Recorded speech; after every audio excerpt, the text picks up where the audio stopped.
Longtemps restée en veille, l'association Régiométra renaît de ses cendres. Créée en 2001 pour promouvoir la médecine traditionnelle à travers les médias, le réseau refait surface en 2024 avec une nouvelle équipe.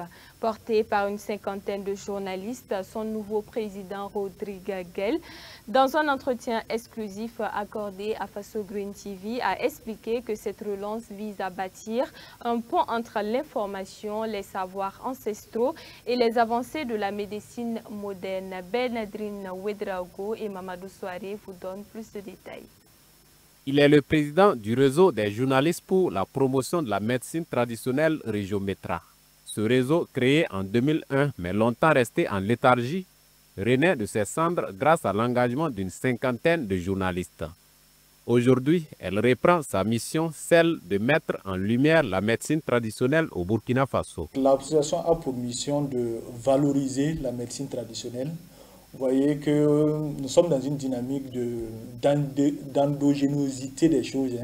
Ça veut dire de faire ressurgir ce qui est propre à nous. Voilà. Donc, vous voyez que le gouvernement, depuis un certain temps, est en train de promouvoir cette médecine traditionnelle.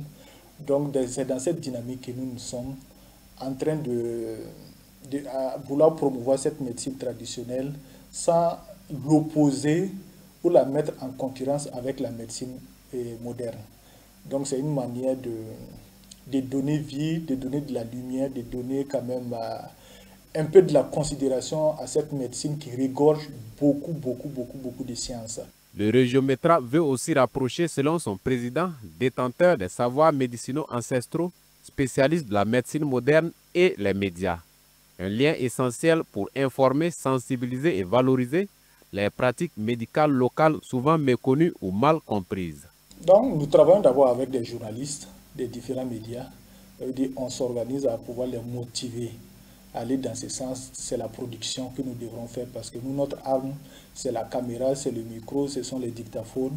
Voilà, c'est d'amener les journalistes à travailler, à faire des productions, à aller vers des traduits praticiens qui se démarquent des autres.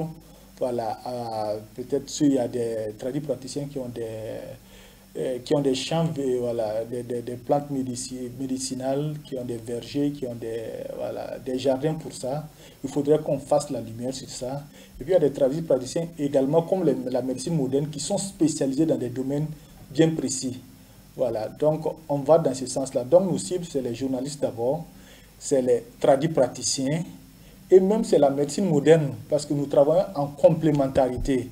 Si chacun reste de son côté, c'est là où il y aura opposition. Pour mieux réussir sa mission, le réseau des journalistes pour la promotion de la médecine traditionnelle entend renforcer les capacités de ses membres. C'est l'une des activités en pôle position dans les perspectives du réseau. Nous sommes des journalistes, nous ne sommes pas des professionnels de la santé. Voilà. Et il faudrait que les gens soient outillés, puissent avoir les termes, le vocabulaire qui s'y avec la médecine, voilà, avec cette pratique-là. Voilà. On a également des visites des jardins médicinaux, en fait. Voilà. Donc, on a en perspective ça. On a en perspective même d'élargir et de pouvoir atteindre les pays de l'AIS et même d'autres structures internationales. Voilà. Donc, ça, ce sont des perspectives. On a en perspective même de mettre en place un prix pour motiver les journalistes à pouvoir produire, à pouvoir mettre en valeur cette médecine traditionnelle. Le réseau des journalistes pour la promotion de la médecine traditionnelle est accessible à tout journaliste. L'adhésion au réseau est conditionnée par une demande adressée au bureau qui sera soumise à l'appréciation et à la validation des membres.